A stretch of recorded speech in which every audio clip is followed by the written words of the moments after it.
Hey, what's up, guys? Emo14 here coming at you with a Twin Suns, Star Wars Rebels Twin Suns review. I know it's very late.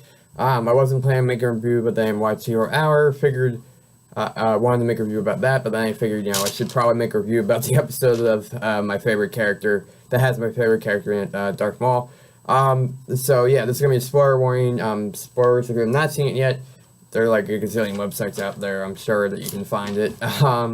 And I would highly recommend watching it. Even if you don't watch like Rebels at all, I would just watch this one. Even if it's just this one, I would watch this one. Anyway, but moving on. So I'm gonna go for points I liked about the episode in general, points that I think should be highlighted, and then you're gonna talk about the duel.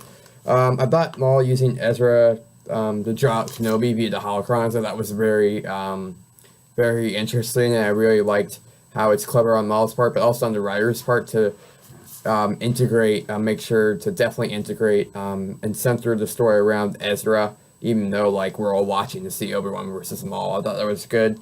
It's also interesting that I guess it makes sense, but I also just never knew this, and I'm assuming I don't know if it was like canon before or not, but that Bail Organa reported Obi-Wan Kenobi dead.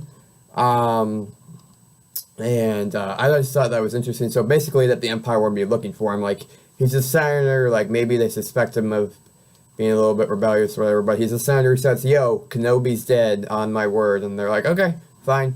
The Empire's like, okay, fine, so they don't go looking for him. It gives them more protection from being found out.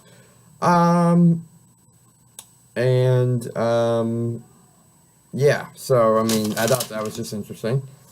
And, I did find it interesting how Obi-Wan was saying how the holocrons only told Ezra what he wanted to hear and believe, and they don't really tell the truth. I thought that was very interesting, and again, obviously Maul manipulated the holocrons to manipulate Ezra. So yeah, so that's just like a general points about the episode that I liked, and again, I think the biggest one there is just honestly how nicely and smoothly they worked Ezra into this Obi-Wan versus Darth Maul conflict and had the story still be centered around him despite it mainly being about Obi-Wan versus Darth Maul.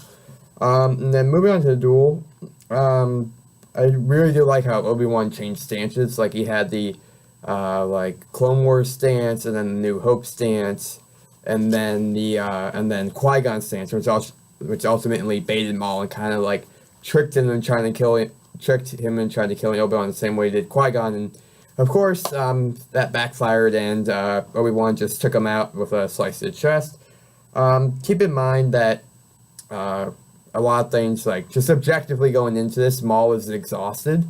Like, the episode opens with him wandering in the desert and upset that he can't find Kenobi, so there's that.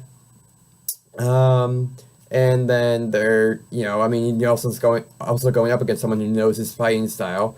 Kenobi's fighting style has changed. It's more evolved over the years since he's been to Tatooine, as evidenced by his ability to just, posture various stances and do the Qui-Gon stance rather than sticking with his old Clone Wars stance, or prequel stance, I guess.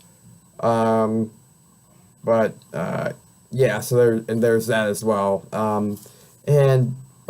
So I think even just objectively, like with all the factors going on, I think it definitely wouldn't make sense for Darth Maul to like win, even excluding the fact that Obi-Wan survives episode 4 and that there would be really no purpose in Darth Maul surviving beyond this point in canon. But yeah, I do think it ended how it should have.